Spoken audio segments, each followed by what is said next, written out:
Hello friends, welcome to mom stories. नमस्कार मित्रांनो. आज आपण ऐकणार आहोत मगर आणि माकड ही गोष्ट.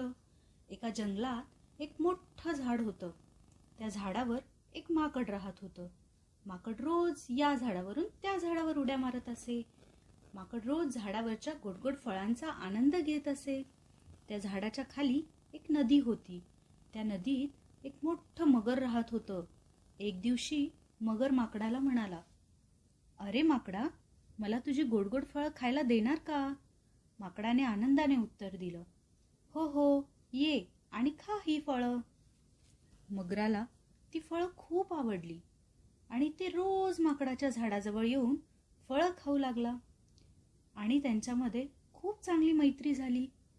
पण एके दिवशी मगराची पत्नी त्याला म्हणाली, मला माकडाचं काळीज खायचं आहे, तुम्ही प्लीज मला ते आणून द्या ना. मगराला खूप वाईट वाटलं, पण त्याने माकडाला फसवायचं ठरवलं.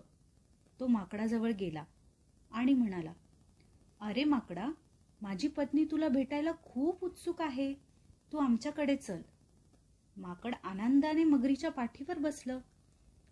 पण नदीच्या मधोमध गेल्यानंतर मगरीने माकडाला सांगितलं, अरे, माझी पत्नी तुझं काळीज खाण्याची इच्छा करते, म्हणून मी तुला माझ्या पाठीवर बसून इथपर्यंत आणलंय. आता तू काय कर, तू मला तुझं काळीज दे. ते माकड खूप हुशार होतं. ते थोडंसं घाबरलं, पण त्याने शांतपणे उत्तर दिलं, अरे, माझं काळीज तर मी झाडावरच सोडून आलो आहे. तू मला आधी सांगितलं असतं तर मी ते तेव्हाच सोबत घेऊन आलो असतो ना. चल, आपण परत जाऊ आणि ते घेऊन येऊ. मगर आणि माकड परत झाडाकडे आले. झाडावर पोहोचल्यावर माकड पटपट झाडाच्या टोकावर जाऊन बसलं आणि म्हणालं, अरे मूर्खा, माझं काळीज तर माझ्या शरीरात आहे. काळीज असं कोणी झाडावर काढून ठेवतं का? जा, तुझ्या पत्नीला सांग की मी पण तुला फसवलं. मगर बिचारा निराश झाला आणि परत नदीत निघून गेला. पण माकडाने आपल्या हुशारीने स्वतःला वाचवलं.